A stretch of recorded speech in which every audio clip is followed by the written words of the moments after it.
ఇంకా 55 మంది కావాలి, లేదా కనీసం మన సభలో నుంచి ఆడు బయటకన్నా పోవాలి. బయటికి పంపించే అదే పోల్ మేనేజ్, అది దాన్ని ఏమంటారంటే మేనేజ్మెంట్ అంటారు, ఫ్లోర్ మేనేజ్మెంట్ అంటారు. సీఎం రమేష్ ఇట్లాంటి వాళ్ళని పెట్టి చేశారు ఒకప్పుడు.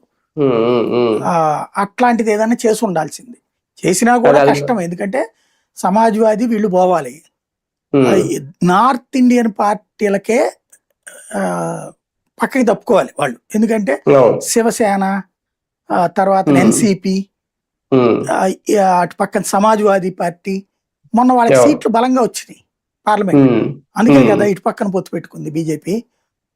మొన్నటిసారి కాసిన ఎక్కువ సీట్లు వచ్చినాయి వాళ్ళకి, సమాజ్వాదీ పార్టీకి, ఇటు ఆర్జేడీకి, వీళ్ళందరూ కూడా వచ్చినాయి కాసిన. వాళ్ళెవ్వరికీ కూడా మహిళా రిజర్వేషన్ ఇష్టం లేదు. కాబట్టి ఈ దఫా మహిళా రిజర్వేషన్ మస్ట్ అండ్ షుడ్.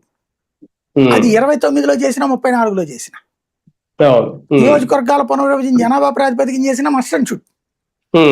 అందుకని వాళ్ళు వద్దని కోరుకుంటారు.